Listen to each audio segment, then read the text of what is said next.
নমস্কাৰ শ্ৰোতাবৃন্দ, self realisation YouTube চেনেললৈ আপোনালোক সকলোকে স্বাগতম জনাইছোঁ।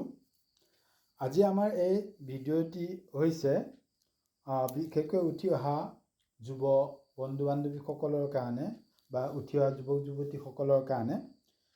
আজি এই ভিডিঅ'টোৰ বিষয়বস্তু হৈছে প্ৰত্যাহ্বানবোৰ আঁকোৱালি লওক, কাৰণ প্ৰত্যাহ্বানতে লুকুৱাই আছে প্ৰত্যাশাৰ বীজ। আৰু প্ৰত্যাহ্বানতে লুকাই আছে পৰিৱৰ্তনশীল শক্তি। আমাৰ অসমীয়াত এষাৰ কথা আছে যে অভাৱেই আৱিষ্কাৰৰ মূল। গতিকে আহক আমি আমাৰ জীৱনত আমি সন্মুখীন হোৱা প্ৰত্যাহ্বানসমূহ আমি আঁকোৱালি লওঁ, প্ৰত্যাহ্বানসমূহৰ আমি মুখামুখি হওঁ আৰু সেই প্ৰত্যাহ্বানসমূহে আমাক কি ধৰণে সম্ভাৱনাময় জীৱন বা সুখময় জীৱন প্ৰদান কৰে বা আমাক আৱিষ্কাৰ কৰাৰ ক্ষেত্ৰত সেই প্ৰত্যাহ্বানসমূহে কেনেকৈ সহায় কৰে সেই বিষয়ে এক সম্যক ধাৰণা আয়ত্ত কৰোঁ। বন্ধু বান্ধৱীসকল, আমি জীৱন যুঁজত জয়ী হ'বলৈ হ'লে জীৱনত দেখা দিয়া প্ৰত্যাহ্বানবোৰ গ্ৰহণ কৰিবলৈ শিকিবই লাগিব। কাৰণ প্ৰতিটো প্ৰত্যাহ্বানতে একোটা শিক্ষা জড়িত হৈ থাকে, যিয়ে আমাৰ শক্তি, আমাৰ দুৰ্বলতা, আমাৰ চাৰিত্ৰিক আৱেশিত দিশসমূহৰ বিষয়ে অন্তৰ্দৃষ্টি আগবঢ়ায়। ই আমাক অভিযোজন ক্ষমতা প্ৰদান কৰে, ই আমাক সমাযোজন ক্ষমতা প্ৰদান কৰে, ই আমাক যিকোনো কামত নিৰবিচ্ছিন্নভাৱে লাগি থকাত প্ৰেৰণা যোগায়, অৰ্থাৎ ই আমাক অধ্যৱসায় কৰি তোলে আৰু জীৱনৰ প্ৰকৃত ৰহস্য বা আমাৰ অন্তৰ্নিহিত শক্তিসমূহ উন্মোচন কৰাত ই সহায় কৰে। অৰ্থাৎ প্ৰত্যাহ্বানসমূহতে লুকাই আছে আমাৰ সম্ভাৱনাৰ বীজ। আমি যাব লাগিব, আমি অংকুৰিত কৰিব লাগিব আমাৰ সেই সম্ভাৱনা বা আমাৰ অন্তৰ্নিহিত প্ৰতিভাসমূহ। কেনেকৈ? কাৰণ প্ৰত্যাহ্বানবোৰে মানুহক শিক্ষা দিয়ে। কি শিক্ষা দিয়ে?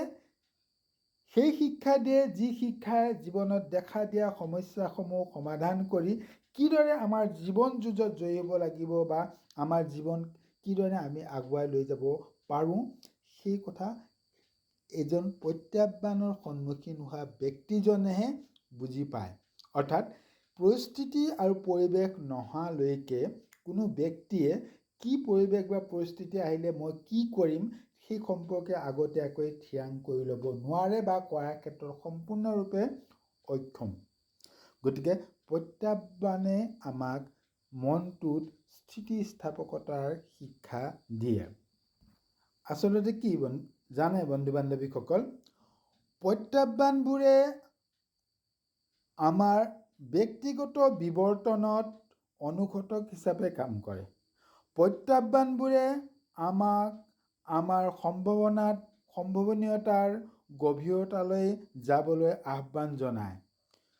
এই প্ৰত্যাহ্বান বা প্ৰতিকূলতাৰ মুহূৰ্তবোৰে আমাৰ অন্তৰত লুকাই থকা সুপ্ত শক্তিসমূহ উন্মোচিত কৰে। বিপদৰ সময়ত মানুহৰ ভিতৰত সুপ্ত অৱস্থাত থকা শক্তিবোৰ প্ৰকাশ পায়, যিবোৰ সুপ্ত শক্তি বা সম্ভাৱনাসমূহ স্বাভাৱিক অৱস্থাত এজন ব্যক্তিয়ে ভুলতো কল্পনা কৰিব নোৱাৰে বা সেইখিনি বিবেচনা কৰিব নোৱাৰে। সেয়েহে প্ৰত্যাহ্বানবোৰক বাধা হিচাপে নলয়, বৰং জীৱন যুঁজত জয়ী হোৱাৰ উপায় হিচাপে গ্ৰহণ কৰক। কিন্তু বন্ধু বান্ধৱীসকল, আপোনালোকৰ মনত এটি প্ৰশ্ন আহিব পাৰে, ই কেনেকৈ বা কেনেকৈ আমি প্ৰত্যাহ্বানক প্ৰত্যাশা হিচাপে গ্ৰহণ কৰিব পাৰোঁ? তাৰ উপায় আছে। কাৰণ আমাৰ জীৱনত দেখা দিয়া জটিল প্ৰত্যাহ্বানবোৰ প্ৰায় আমাক জীৱন যুঁজত জয়ী হোৱাৰ ক্ষেত্ৰত বাধাৰহে সৃষ্টি কৰে। কাৰণ আমাক মানসিকভাৱে ভাঙি পেলায়। আমাৰ অন্তৰত উদ্বেগ, উদ্বিগ্নতা, মানসিক চাপ, মানসিক অন্তৰ্দ্বন্দ্ব আৰু চমুকৈ ক'বলৈ গ'লে আমাৰ সম্পূৰ্ণ মানসিকভাৱে আমাক ছিন্ন বিচ্ছিন্ন কৰি তোলে। তেনে প্ৰত্যাহ্বানসমূহক আঁকোৱালি ল'বলৈ আমাৰ মনত কেৱল সাহসে নহয়, আমাৰ থাকিব লাগিব স্থিতিস্থাপকতা আৰু সুদৃঢ়তাৰে আমাৰ মনোভাৱক বা আমাৰ মনক গঢ় দিয়া আৰু সেই দৃঢ়তা সংকল্পবদ্ধ মানসিকতাৰ প্ৰয়োজন। গতিকে প্ৰত্যাহ্বান বা কোনো ধৰণৰ সমস্যা মুখামুখি হ'বলগীয়া হ'লে আমি কেতিয়াও ভাঙি পৰিব নালাগে, বৰঞ্চ এই প্ৰত্যাহ্বানবোৰ গ্ৰহণ কৰি সেইবোৰ কেনেকৈ অতিক্ৰম কৰিব পাৰি সেই বিষয়ে চিন্তা কৰাটো উচিত। এতিয়া আহোঁ প্ৰত্যাহ্বানৰ পৰিৱৰ্তনশীল শক্তিক ব্যৱহাৰ কৰাৰ কৌশল কি হ'ব পাৰে। অৰ্থাৎ প্ৰত্যাহ্বানক যদি আমি পৰিৱৰ্তনশীল শক্তি বা প্ৰত্যাশা বুলি কওঁ, তেতিয়াহ'লে আমি কেনেকৈ তাক আমাৰ বাস্তৱ জীৱনত প্ৰয়োগ কৰিব পাৰিম বা ব্যৱহাৰ কৰিব পাৰিম। প্ৰথম কথা, আমি আমাৰ মানসিকতাৰ পৰিৱৰ্তন সাধন কৰিব লাগিব। মানসিকতাৰ পৰিৱৰ্তন প্ৰত্যাহ্বানসমূহক সুযোগ হিচাপে পুনৰ হত্যা কৰে। ইয়াৰ লগত বাধাসমূহৰ বা বাধা দিয়া পথসমূহ অৱৰোধ হিচাপে নহয়, ব্যক্তিগত আৰু পেছাদাৰী বিকাশৰ পথ হিচাপেহে অনুভৱ কৰাটো উচিত। গতিকে আমি আমাৰ মানসিকতাক যদি এইটোৱে বুলি ভাবি লওঁ, এই প্ৰত্যাহ্বান বা এই সমস্যা বা এই বাধা বিঘিনিখিনি মোৰ কাৰণে এটা সুযোগে লৈ আহিছে, অৰ্থাৎ মোক সমস্যাত দিছে যাতে মই চিন্তা কৰি পেলাই তাৰ পৰা পৰিত্ৰাণ পাব পাৰোঁ। গতিকে আপুনি আপোনাৰ মানসিকতাৰ পৰিৱৰ্তন সাধন কৰিব লাগিব। দ্বিতীয়তে, প্ৰতিকূলতাৰ মাজত উদ্ভাৱন।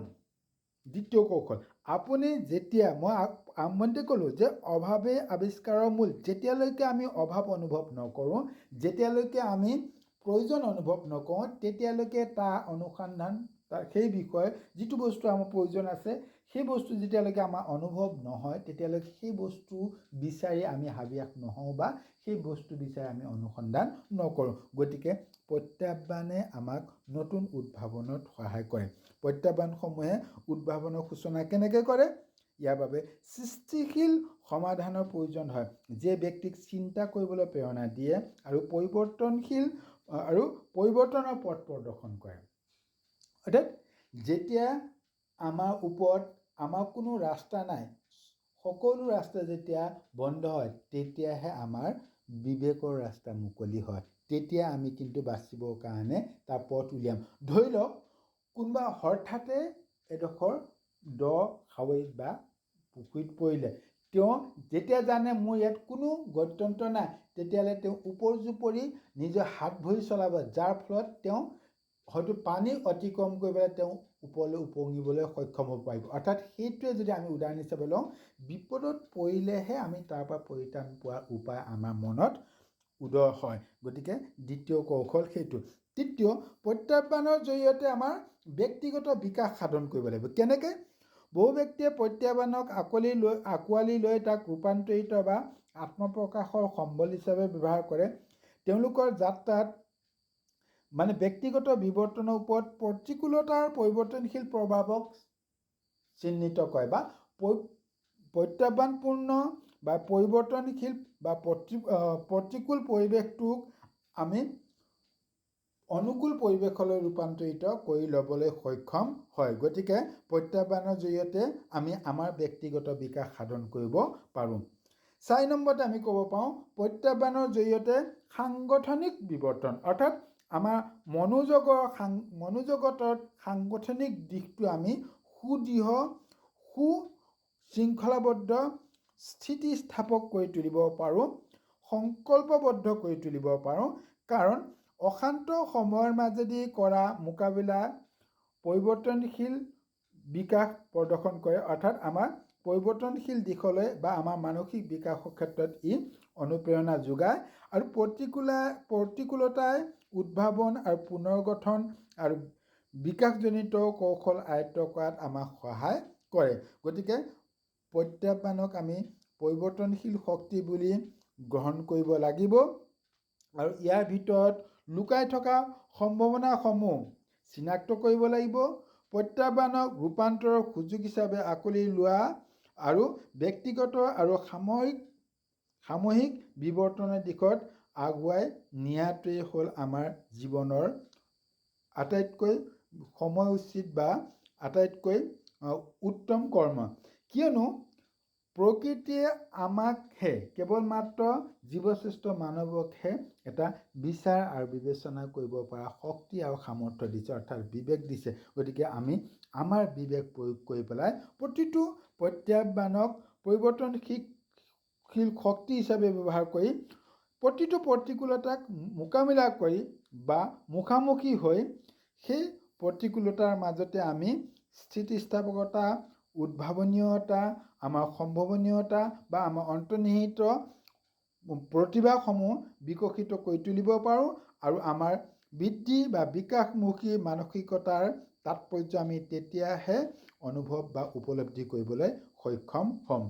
গতিকে দৰ্শক শ্ৰোতাবৃন্দ, আশা কৰোঁ ইয়াৰ জৰিয়তে আমাৰ যুৱ বন্ধু বান্ধৱীসকল কিঞ্চিত মান হ'লেও উপকৃত হ'ব যে জীৱনৰ প্ৰত্যাহ্বানসমূহ আমি কেনেকৈ পৰিৱৰ্তন শক্তি হিচাপে ব্যৱহাৰ কৰিব পাৰোঁ। সকলোকে পুনৰ এবাৰ ধন্যবাদ জ্ঞাপন কৰিছোঁ।